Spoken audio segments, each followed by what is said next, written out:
My dear students, শুভ সন্ধ্যা। এখন আমি তোমাদের বহুপদী সংখ্যামালা কাকে বলে সে সম্পর্কে একটা ধারণা দিচ্ছি। যে সকল বীজগাণিতিক সংখ্যামালার চলের সূচক অখণ্ড সংখ্যা, সেই সমস্ত বীজগাণিতিক সংখ্যামালাকে বহুপদী সংখ্যামালা বলা হয়। অখণ্ড সংখ্যা বলতে কি বোঝায়? অখণ্ড সংখ্যা হচ্ছে তোমার এই যে স্বাভাবিক সংখ্যা, তো জানো স্বাভাবিক সংখ্যা হচ্ছে কি না, এক থেকে শুরু করে যে সমস্ত ধনাত্মক পূর্ণ সংখ্যাগুলো, মানে 1 2 3 4 5 6 5000 10,000 এরকম করে অসীম সংখ্যক যে সংখ্যাগুলো আমরা সাধারণত কোনো কিছু গণনার প্রয়োজনে ব্যবহার করছি, হ্যাঁ, সেগুলো হচ্ছে স্বাভাবিক সংখ্যা। এই স্বাভাবিক সংখ্যার দলের সঙ্গে যখন আমি শূন্যটাকে নেব, তখন শূন্য সহ সমস্ত স্বাভাবিক সংখ্যাকে বলা হয় অখণ্ড সংখ্যা। তাহলে যে সকল বীজগাণিতিক সংখ্যামালার চলের সূচক অখণ্ড সংখ্যা, সেই সমস্ত বীজগাণিতিক সংখ্যামালা হলো বহুপদী সংখ্যামালা।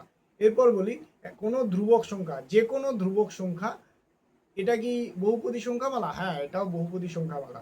ধরে নাও যেমন 5, এই 5 সংখ্যাটাকে কি করে বলবো আমি এটা বীজগাণিতিক সংখ্যামালা? কারণ 5কে আমি 5 equal 5 into x to the power 0 লিখতে পারি তো, কারণ এক্স টু দি পাওয়ার 0 যার ভ্যালু হচ্ছে 1, তাহলে 5 ইন্টু 1 সমান 5। তাহলে 5ও একটা বহুপদী সংখ্যামালা। 5 কেন? যে কোনো ধ্রুবকে হলো বহুপদী সংখ্যামালা। ঠিক আছে? যেমন ধরো তোমার পর্ষদের টেক্সট বুকে একটা কোশ্চেন আছে, √3 এর মাত্রা কত? তো √3 মানে কি 3 টু দি পাওয়ার 1/2। এই যে ধারণা করে আমরা 1/2 মাত্রা করি, এটা কিন্তু সম্পূর্ণ ভুল। আগে √3 এটা বহুপদী সংখ্যামালা যদি ধরি, তাহলে এটার সঙ্গে আমাকে একটা বীজগাণিতিক মানে সংখ্যামালা করার জন্য আমাকে একটা চল ইনক্লুড করতে হবে। মানে √3 ইকুয়াল হচ্ছে √3 into x to the power 0। এখানে এক্স এর পরিবর্তে যে কোনো চল ব্যবহার করা যেতে পারে।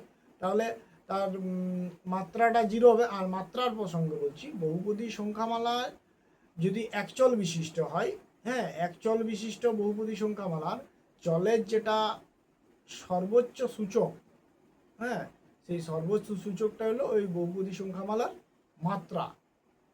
ঠিক আছে?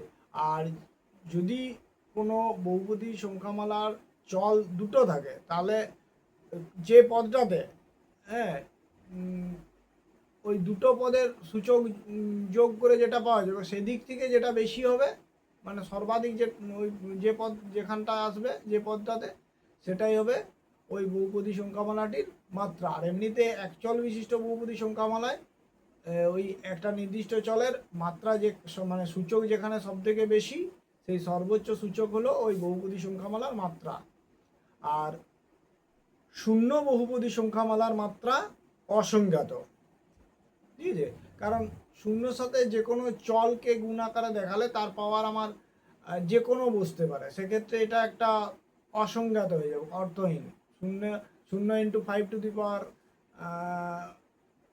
বা এই 0 ইন্টু এক্স টু দি পাওয়ার 1 2 3 4 0 যা খুশি দিতে পারি, হ্যাঁ, সেক্ষেত্রে শূন্য বহুপদী সংখ্যামালার মাত্রা হবে অসংজ্ঞাত।